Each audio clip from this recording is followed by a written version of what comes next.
Welcome, everyone. Thank you for joining us for today's webinar. Today, we are presenting an Elder Law Forum update hosted by Lou Piero of Piero, Connor, and Strauss, who will be joined by 3 guests. Just a little housekeeping before we get started. If you experience any technical problems during the webinar or have a question you would like answered on air at the end, please email info@pierolaw.com. We also kindly request that you take a short Webinar Jam survey that will be sent to you when the session has concluded. Providing feedback helps us plan for future webinars. And now, without further ado, we will turn it over to Lou Piero.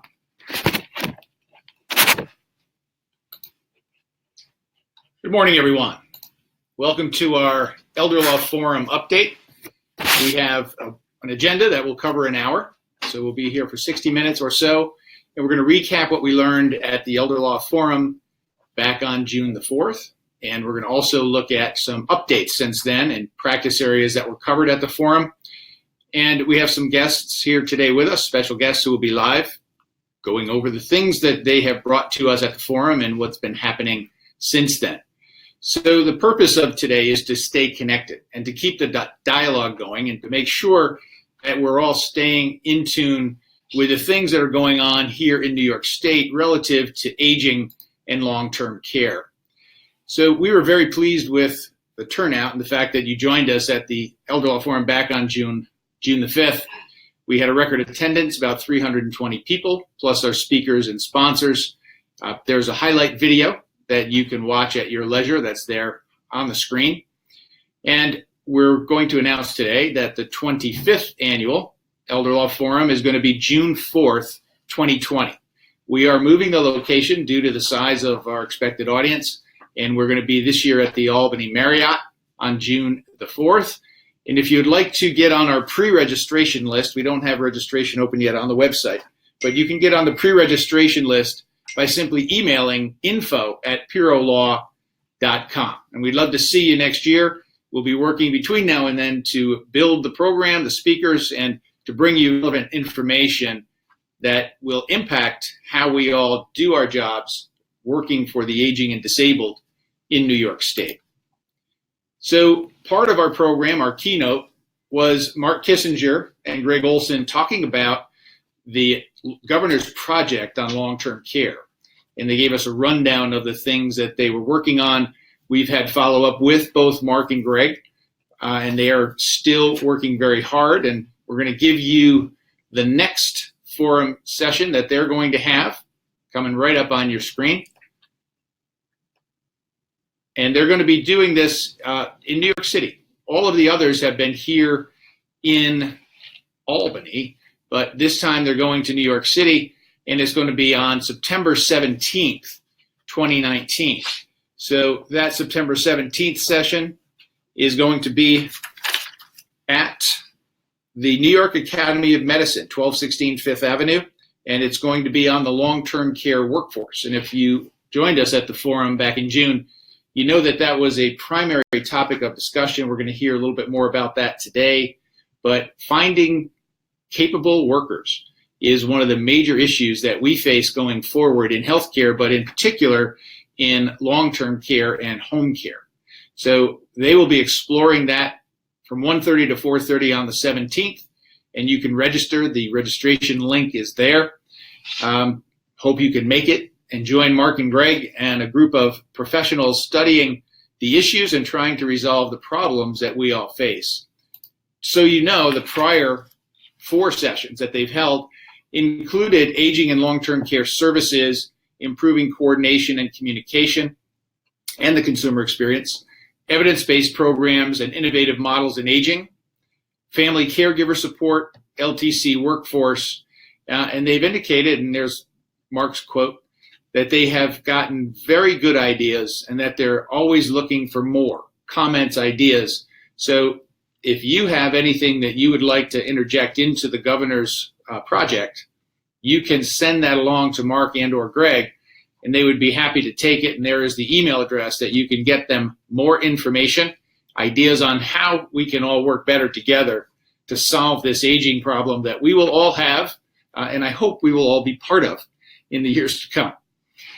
So that's the update on the governor's project.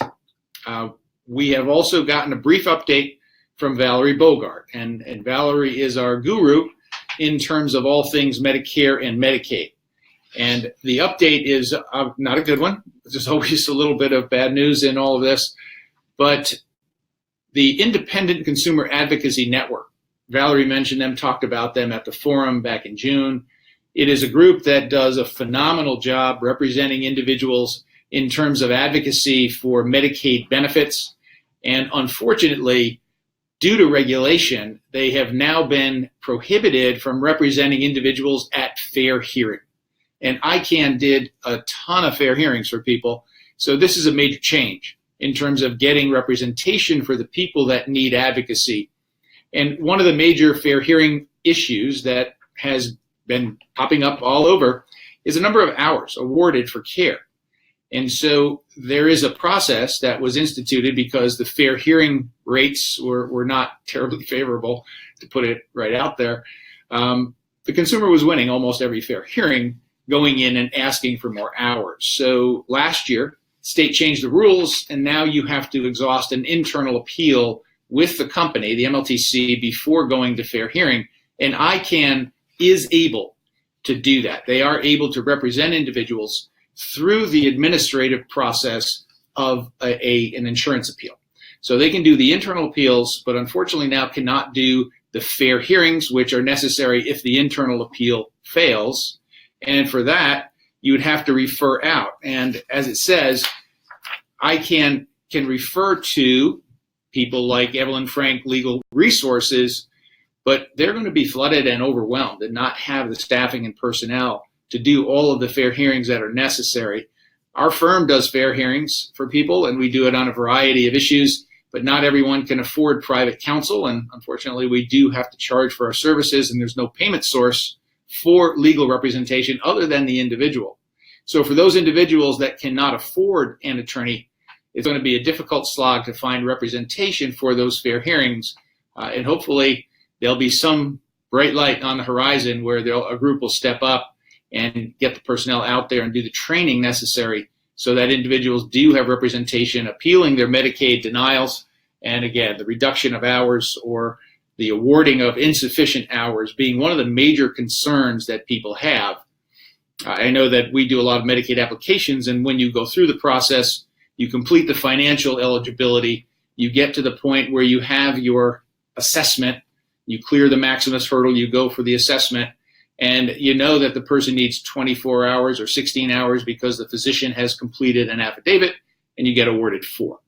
And then you have to go through that process. And that's several months after the initial application is filed, you get that determination. It's a very difficult situation, and if people don't have adequate representation at that stage, I'm afraid they're just going to stop and not get the care that they need. And the result of that is premature institutionalization for a lot of people because they just can't hang at home with the number of hours that they're awarded. And that puts additional stress on family caregivers, and we're going to hear from AARP on what's going on in that realm in just a bit.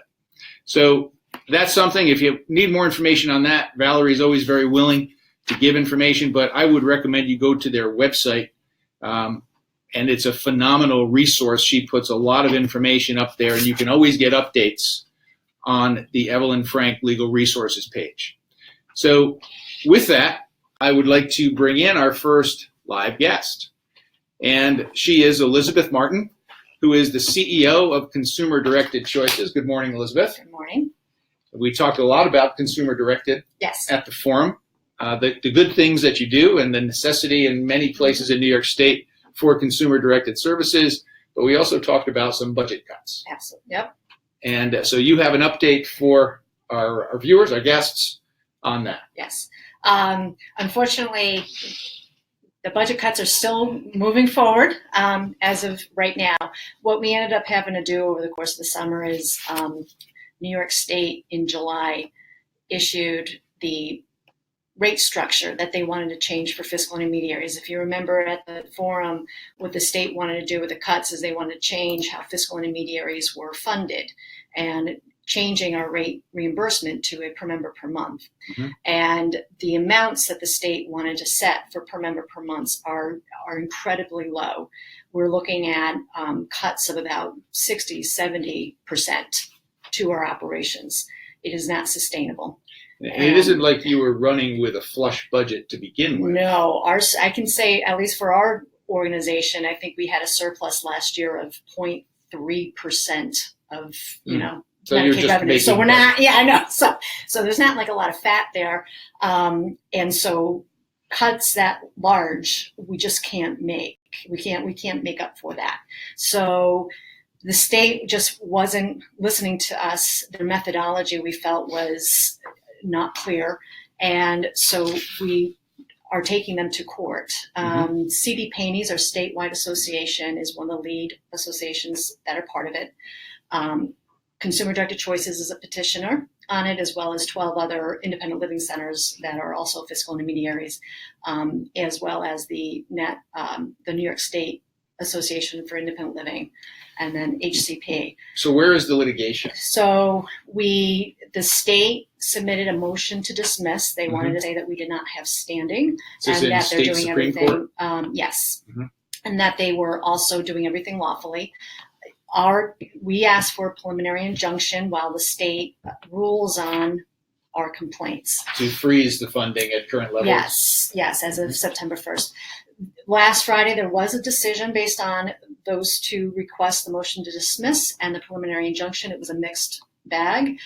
The judge denied a preliminary injunction because we were not going to go out of business right away. And so the judge said that there is no irreparable harm, so that we were going to be able to get the money back. We were going to at least exist while the court played out the case. She also denied the state's motion to dismiss, saying that we do have standing and that we do have complaints that are very worthy of being reviewed. And the judge recognizes the urgency of it because she has made a very fast track for reviewing the case. So we're supposed to go back on September 13th for another review of the case on the merits. So we're hopeful that we're going to have some success with it. So what would be the result of the litigation? Are you hoping to get the full amount that was cut from the budget reinstated? We're hoping for that, and what we're hoping that the state does, we've been asking them to take a more thorough review of the data. They really don't have data. Their approach to the cuts, just we don't know where they're getting their numbers from. And it doesn't seem as though they have all the information they need to really This make a emanates, I logical- think, from the budget office. Yes. And yeah, I've had that experience Yes. too. When things have been cut, there isn't always the logic that you'd like to see to support those cuts. And in some cases, there's simply a cap. This is going to be our budget, so we have to figure out where we can cut. Yes. And that's what it feels like. That's what it feels like is happening, is that they're backing into a number, just trying to make a number. So they're focusing on just, we need to hit this savings target, rather than focusing on, okay, maybe there's some streamlining that can happen, there's some better oversight that can happen, but how can we do it in a way that also protects the services? Because the amount of cut that they're doing to fiscal intermediaries is so big, it's putting the whole program in jeopardy. It is going to affect worker wages. Let's talk about that, because as we discussed at the forum, consumer directed has become the lifeline in much of New York State. Yeah. We practice in New York City, and there are home health aides and agencies that can staff almost any case in the city. But when you get to upstate, even the Capital District, even Albany County, Schenectady, Rensselaer, and you go out into Western New York and you go up to Essex and Franklin, and there just aren't people in agencies. The agencies don't have the staff necessary, and consumer directed fills that void. And we talk to the counties, some of whom are on the line here, and they have to go out and find people help. So you have this push to keep people independent and in their own homes and age in place, yet you have this shortage of workers, and now a decimating cut to the budget of consumer directed. So how would that impact your agency and your consumers? We're at risk of going out of business fairly quickly with the level of cuts that they have. There will probably, and we have some consumers that are able to offer pay rates that are above minimum wage. Those are at risk because the cuts are so deep. I can only cut so much before I can't even do payroll anymore. Right. So where do I make up the rest of the cut? It's by having consumers reduce their workers' wage rates down to minimum wage. And we're not alone with that. There's other fiscal intermediaries dealing with the same thing with that. So what is the pay rate right now? It varies. There are some, it depends on how much reimbursements coming in. It can, for some places, be as low as minimum wage. Sometimes it goes up to, $15 an hour. Still not fantastic. But at least it's above minimum wage. It's better than the $11 yes, an hour. Exactly. So that's what's at risk. And the cuts are just so huge. Will it limit the number of people that can access consumer-directed programs? Absolutely, because you're probably going to have fiscal intermediaries go out of business. And So you might have gaps in service areas. This is going to fall back, I think, to the counties to try to come up with solutions for their residents. Yeah. Where are they going to find services if not through consumer directed? I don't know, although the state, when they've submitted their plan amendment to CMS to let them know that they're doing this, in their original submission back in June, they had said that there's plenty of rooms in hospitals and nursing homes. Is that their answer? That was. They've updated it And they're going to pay for that? Apparently, I guess so. Now that they've submitted a revised one. Somebody actually read it. I guess so. But that was a response. So so I don't know where they go, because there are some people, we've gone to orientations for people, for consumers who have been in nursing homes. They're in nursing homes. We're doing orientations for them for the consumer direction program. And they said, something, I'd actually prefer to have agency care, but I've been told that I can't get out of the nursing home unless I use consumer direction because there is no other home care. Right. And quite honestly, I would rather that person have agency care. If that's what they would prefer, if that's what makes them more comfortable. And so if it's there, and if yes, it's accessible. exactly. And so that's what's That's sad. That was already a problem. Mhm. And now if you have a situation where we're cut so bad that we can't even exist as fiscal intermediaries to help the program operate, where Where do you go? Where else is there? That person stays in the nursing home and is trapped. Yeah, or the hospital. Or the hospital. And I remember the days when we had alternative levels of care, ALC floors, and entire floors were occupied for months by people who couldn't find placements out of the hospital, and that's not good for the hospital's bottom line either. It is not, and it's a violation of people's rights. So yeah, that Olmstead Act. That was signed by Governor or President Bush, I believe, which requires the state to provide people care in the most independent setting available. Absolutely. And this jeopardizes that. It does. As I'm sure that's part of your legal arguments as well. Absolutely. Good. So. Well, good luck with the Thank litigation. You. I love suing New York. It's a wonderful thing. So good luck with that. Thank you. And thank you for joining us this morning. Thank you. All right.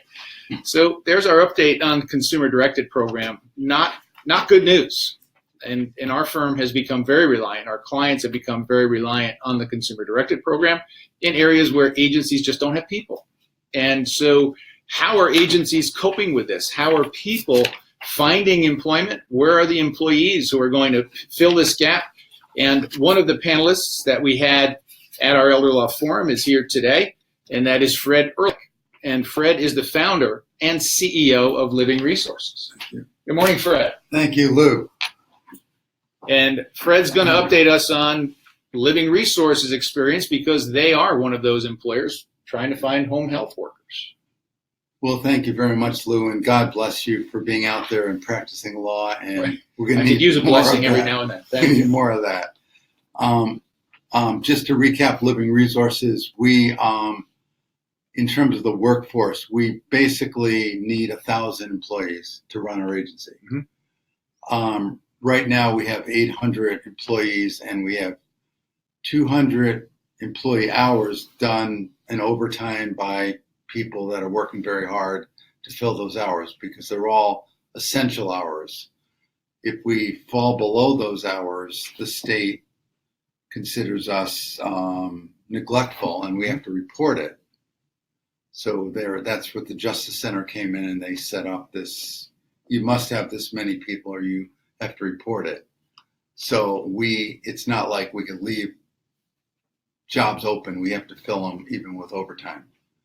So as an agency, I was doing some simple math, and I don't want to just, if this is helpful, I'll just go down this track. Absolutely. So we have to do 5,000 hours a day of work to serve these 2,500 people we have in our care.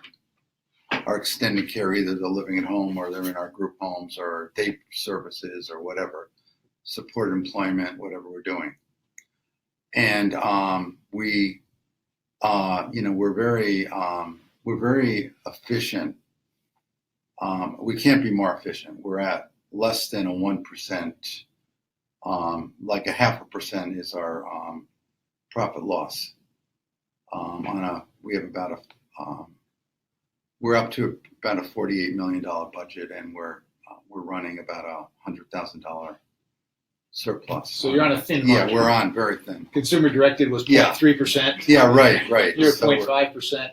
So right. It isn't like there's money to we're flush through the system. It's just not there. That's right. So we're spending more and more of our money that we receive for direct support and supervisors and clinicians. Mm-hmm.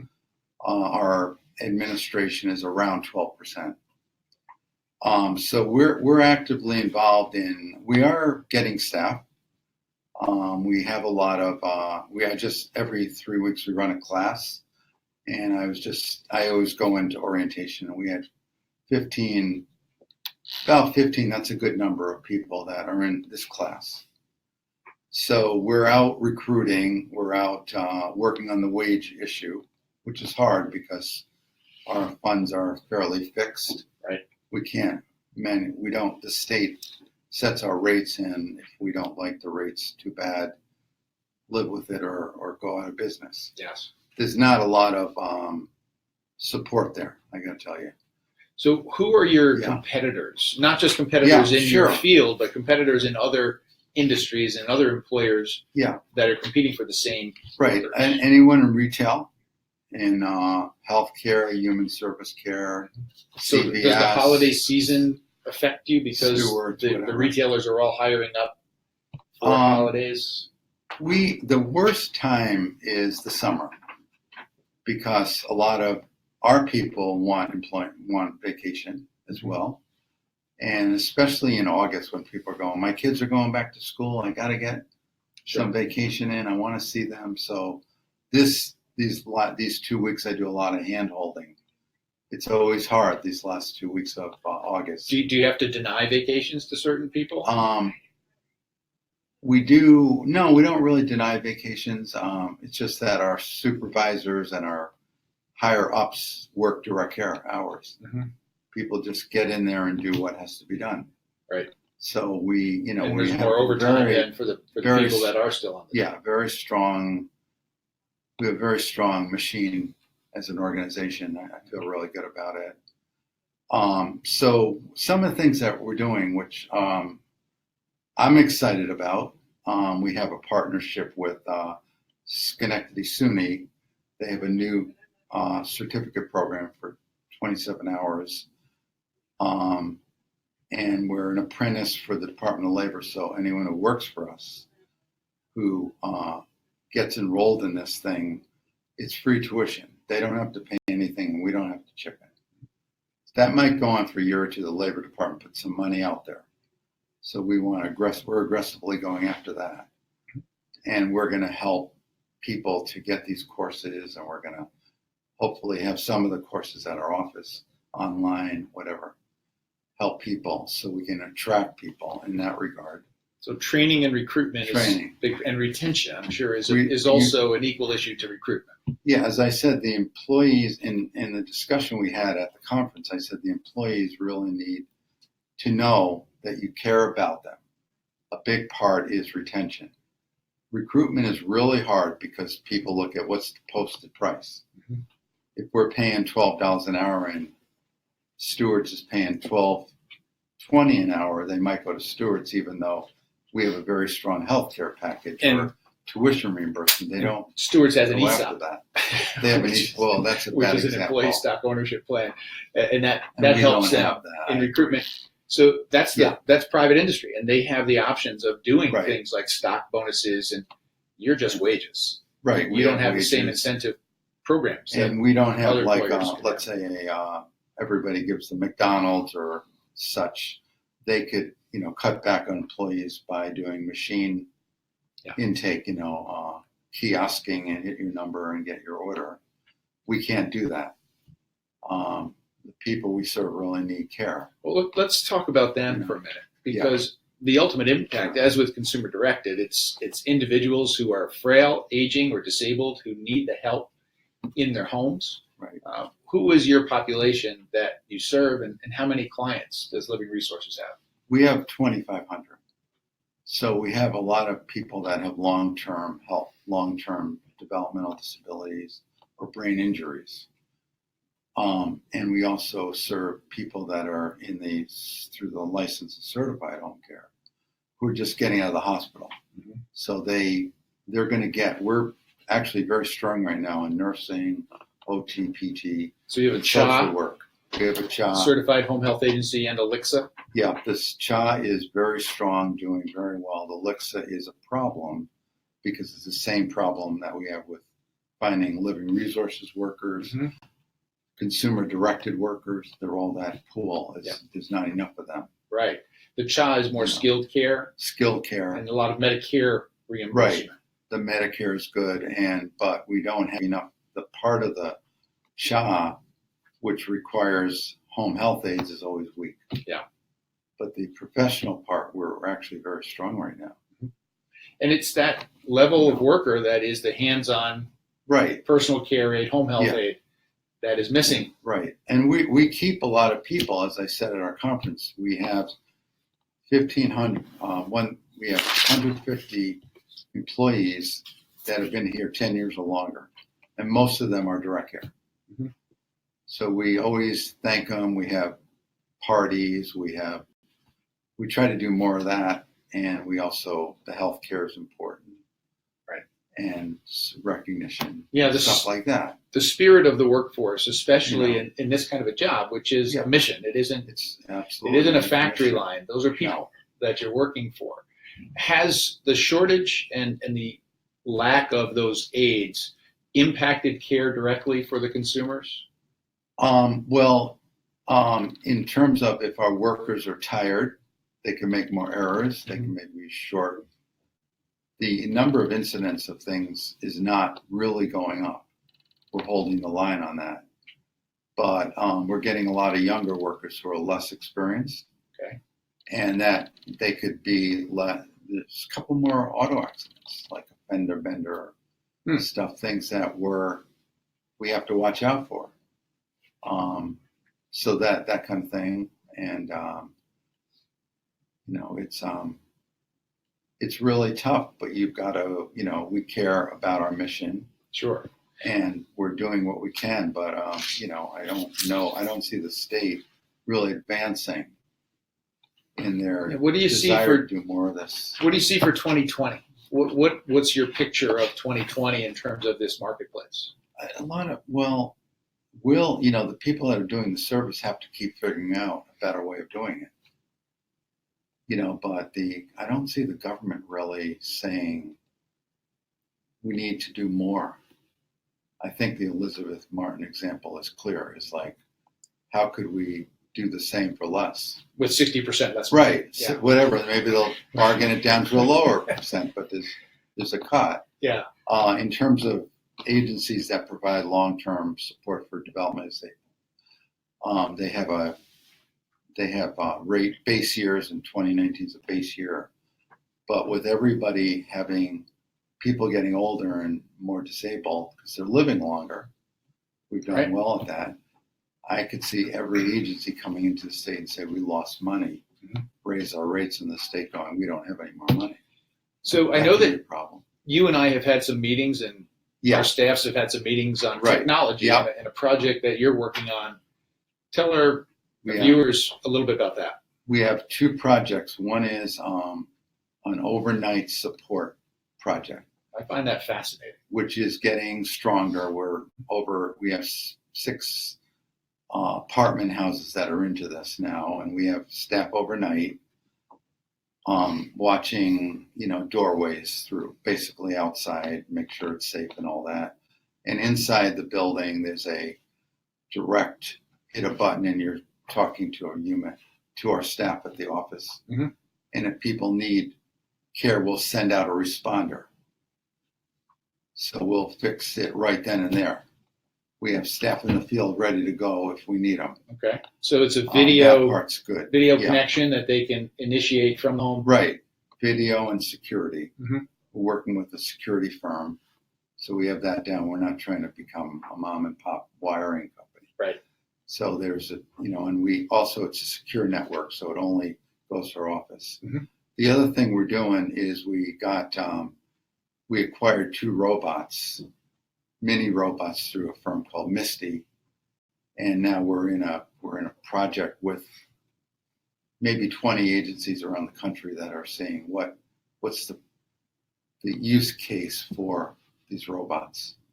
So we're figuring out what are the best uses. Right. And then you have to program the uses with JavaScript programmers. Mhm. So And that's that's very using far away from Artificial intelligence Yes, to gather information. right. So the robots are already built in with very strong ability to do direction, to take commands, there's some things about facial recognition Yeah. around moods and all that. I don't know how far that really is going to go, but we're trying to work with people. School of Engineering at UAlbany, Informatics, Public Health, Mhm. and a group, Can Code, Albany Can Code, another group of people just trying to put that all together. And the innovation garages, we're trying to work with technology. That's super. Yeah. Well, Fred, thank we'll you. work with you, of course. I hope so. So Thanks it's a for joining pleasure. us this Thank morning. You. Thank And you. it's great to hear the Living Yeah. Resources is fighting the good fight. We're going to fight. We're always fighting. Serving your population. That I don't think it's ever going to end for us, Fred. No, it won't. That's going to be a constant. So all of this has significant impacts on the caregiver.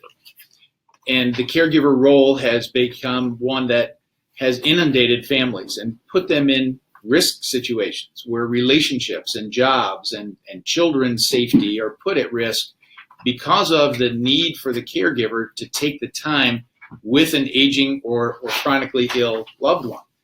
And caregivers face a raft of choices, issues, problems that they get called on to solve, never been trained for. They are put into positions where they're taking financial hits because they've had to lose time from work, they've had to lose jobs in some cases, and they've had to come out of pocket with money and resources to fill that void that's being left in the system. So we're very fortunate today to have with us Erin Mitchell, who's the Director of Engagement at AARP. And good morning, Erin. Good morning, Lou. Thanks for having me here. Thanks for coming. AARP is obviously a big support to our aging network in New York and across the country. And right now, AARP is working on a proposal that would be directed at giving these caregivers some relief. So tell us about it. That's right, Lou. As we know, most older individuals receive care from a family member. The majority that receive care from family caregivers, those family caregivers are having to pay out of pocket for services that their loved one needs. New York State has nearly 2.6 million unpaid family caregivers who provide 2.4 billion hours of care and annually. That's a big number. It's huge, right? If you think about that, It's a right? startling number. Every one of us will either be a caregiver Mhm. or be the person that needs care during our lifetime, Yep. right? And I was, for my mother, I was a caregiver. Mhm. She had Alzheimer's. Yeah. And we grappled with that for 8 years, yeah, my sister and I. yeah, And my yeah. dad was passed. And so we know what that stress is. And that's something that we work hard in our law firm and with the Everhome Care that we have designed to fill that void. But it's still a financial hit. It is, Lou, and although I've been lucky and fortunate enough not to be a caregiver to my parents yet, I say yet, I did grow up in a household where my parents were caring for my grandfather, and I was a small child. So I see firsthand the kind of stress and financial hits that families have to take to care for their loved one. Yep. The average family caregiver spends nearly $7,000 out of pocket for much needed services for their loved one, as you know firsthand, right? And so we've also found through our research, Lou, that Hispanic caregivers spend over $9,000 out of pocket, and that's 44% of their income, and African American caregivers spend 34%. So this is really an issue. And, is there any explanation for that cultural difference? Yes. What we find is that although mostly everybody is a caregiver at some point, these cultures in particular really live with their extended family longer than other families do. So that really accounts for a lot of Makes it. sense. Yeah, for sure. So, caregivers are really in need of relief. And so New York State Caregiver Tax Credit, which AARP supports, and we're very excited about this year. There are two bills, Assembly and Senate. That's right. And they are both sponsored by the aging chairs of the state legislature here in New York, Senator May and Assemblyman Bronson. And they provide a tax credit of up to 50% of eligible expenses, $35,000 on a first come, first served basis. So is it a dollar for dollar credit against your New York State income tax? Yeah. So what it is it would provide middle class family caregiver tax credit for up to $3,500 or 50% of expenses for individual filers with an annual income of up to $75,000, or a joint filer with incomes up to $150,000.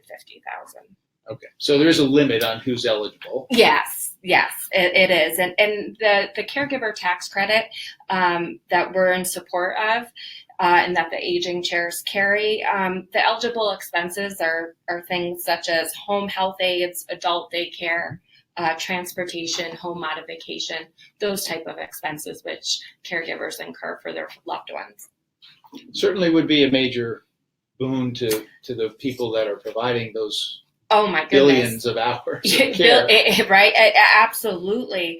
As I said before, 9 in 10 New Yorkers want to age at home. And so who doesn't want to age in their home, right? And so this would really be a relief to those providing the care. Yeah. So do you know how that credit actually works? Would it be off of your personal state income tax, or would it be a credit that would come regardless of whether you're paying state income tax? That I don't know, actually. So I'll definitely have to get back to you on that. Yeah. Yeah. I'll read the bills. That's right. I do urge people to, look up the bills, Senate 5100 by Senator May and Assembly 7209 by Bronson. We are urging folks to contact their legislators about these bills, as well as we're urging Governor Cuomo to put it in his executive budget coming up this year. Well, AARP is certainly a force to be reckoned with and a powerful lobby for the aging community. Where can people get more information? Do you have a website that they can find more information? Yep, they can go to www.aarp.org/ny. They can find information there. Okay. And we also have many publications that can really serve as a resource to family caregivers. We have a Prepare to Care guide. So if you're just new and entering into the realm of family caregiving, you can go to our website. You can request a Prepare to Care guide, and that gives a first-time caregiver all the information, where to go, the resources, what you need to do step by step. So there was a budget item that came through the governor's budget this past year that is designed, I believe, to go into effect in 2020. And that was something I know you supported at AARP, and that was a $15 million annual budget item to support informal care and non-Medicaid care Yes. throughout New York State. Yep. Yeah, I mean, that's the $15 million increase that we're able to help secure in the state budget. Exactly right. It was for non-Medicaid in-home services for the elderly. And it's been the largest in at least 2 decades, the $15 million. This will help New Yorkers that are 60 and over with basic non-medical needs, as you said, such as home-delivered meals, transportation to the doctor's appointments, and assistance bathing and dressing. Yeah, and when you study the issues, getting the care that Living Resources provides through its agencies, its Licks and John, getting it through Consumer Directed, is the hands-on care piece, but that's only a piece of the puzzle when you want to stay at home. That's right. You still have to get to your doctor's appointments, you still have to eat and get meals, and you still have to have the social determinants all in place. And I think that's really where these funds are targeted. Absolutely. A lot of folks, they don't know until you're there, right? And that's half the battle, is that people still need to get to their doctor's appointments. What if they live by themselves? What if you're a caregiver, which many caregivers are still working full time? How do you get loved ones? How do you take that time off, right? These are all issues that people aren't aware until they're put into the situation. Yeah, you don't have any clue. That's right. When you're walking down the street and then all of a sudden that phone call comes, and I call it being in the rapids. and you just get tossed into the rapids and you're heading for the falls. Good way to describe it. So getting that 15 million deployed, I think Greg Olson is part of that, and the State Office for Aging. I think the funds are working through the State Office for Aging, which already has the ISIP program and other community programs for non-Medicaid individuals, very valuable resources. And that money will be tremendously helpful, because those resources are great, but there are waiting lists and there are shortages of the ability to access some of those funds. So we're looking forward to seeing how this plays out and how that money comes in. And it's not a one-shot deal either. It's an annual budget item. So that money will be coming through the system on an annual basis. So that's exciting. And the caregiver credit would be great for those people who are doing the right thing and taking care of their parents. It would certainly be a relief for sure. That's why, like I said, we're urging our members and their families to really reach out to their legislator and urge them to sign on to the bill.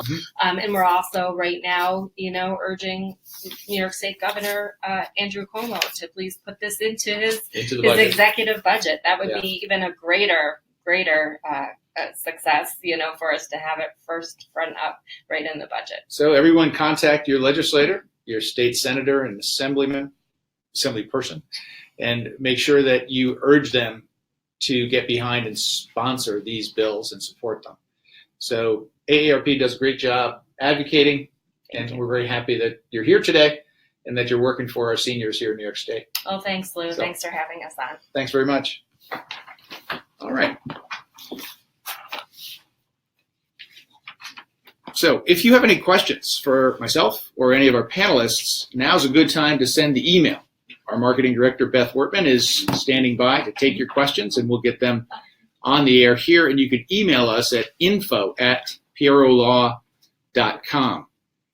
So one of the other topics and speakers that we had at the Elder Law Forum dealt with long-term care insurance.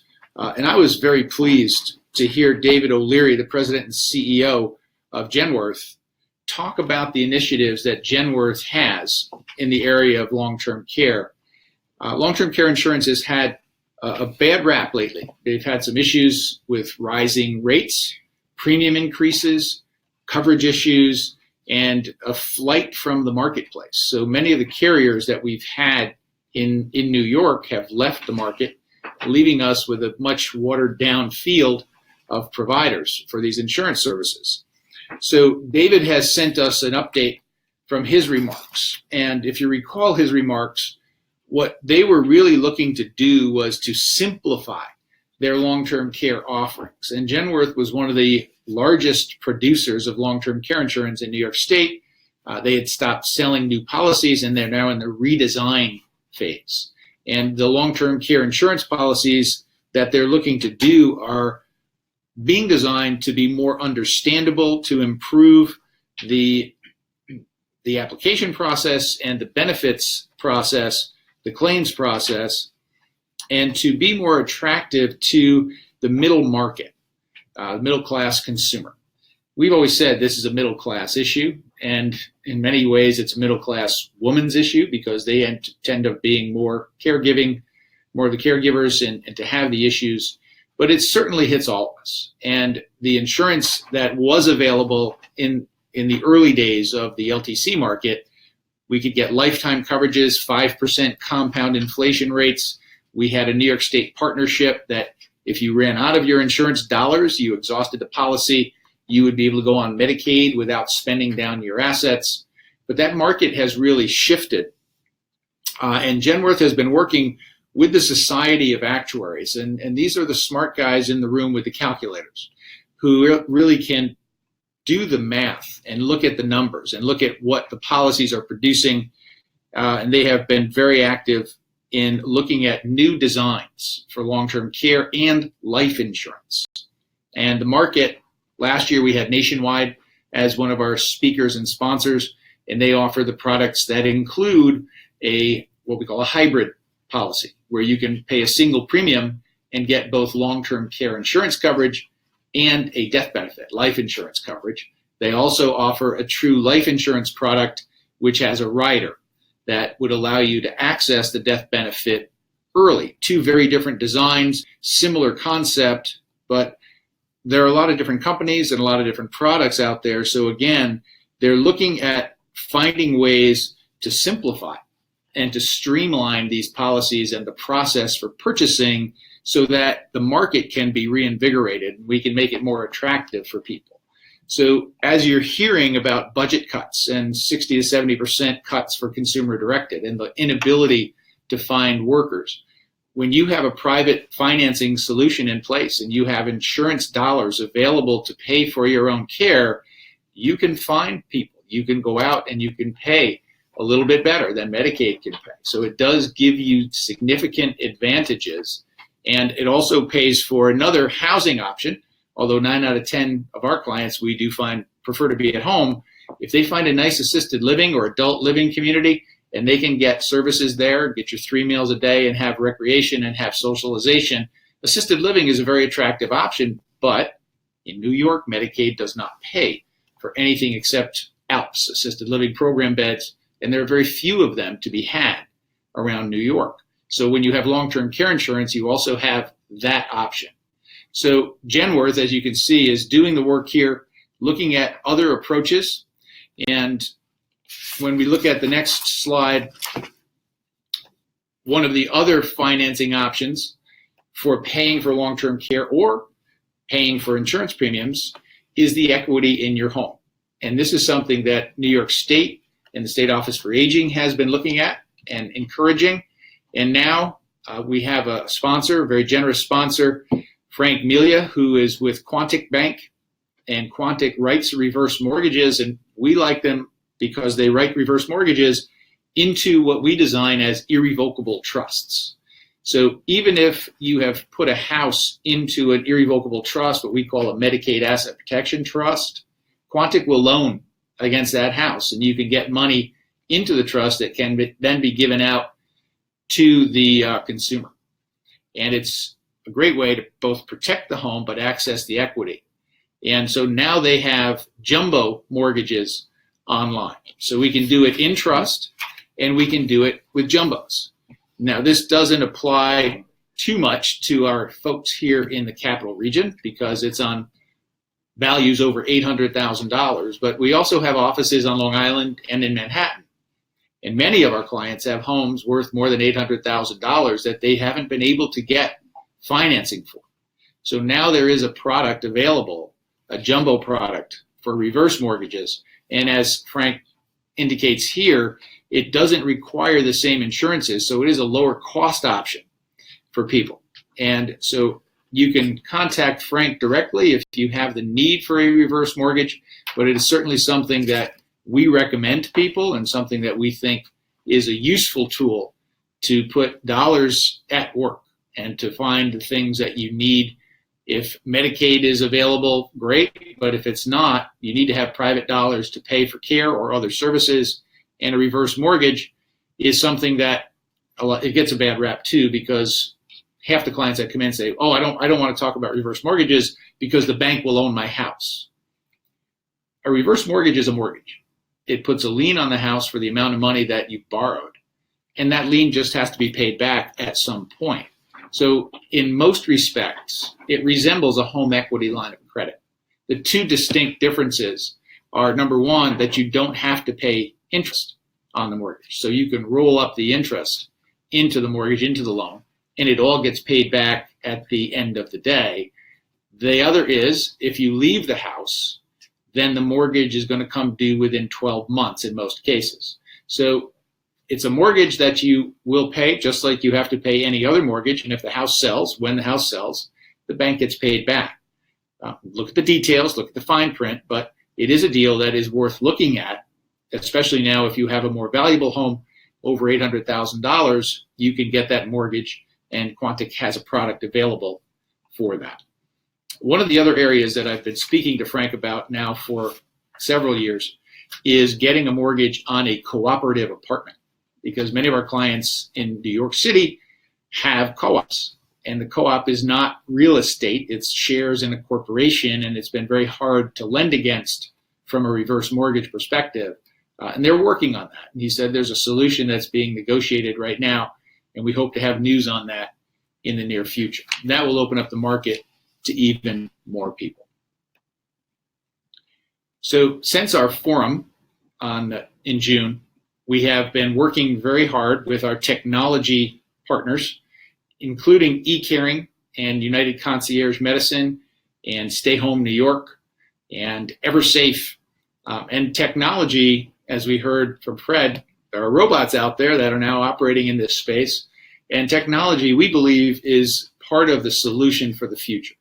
So this is something I think that would probably qualify for the tax credit, so that you could have the house wired with the appropriate technology and services and have the monitoring done through a system that would allow you to have cameras, sensors, tablet technology that tracks the care plan, and then through United Concierge Medicine, you have the ability to do the ER level visit either through a video conference or through the telephone.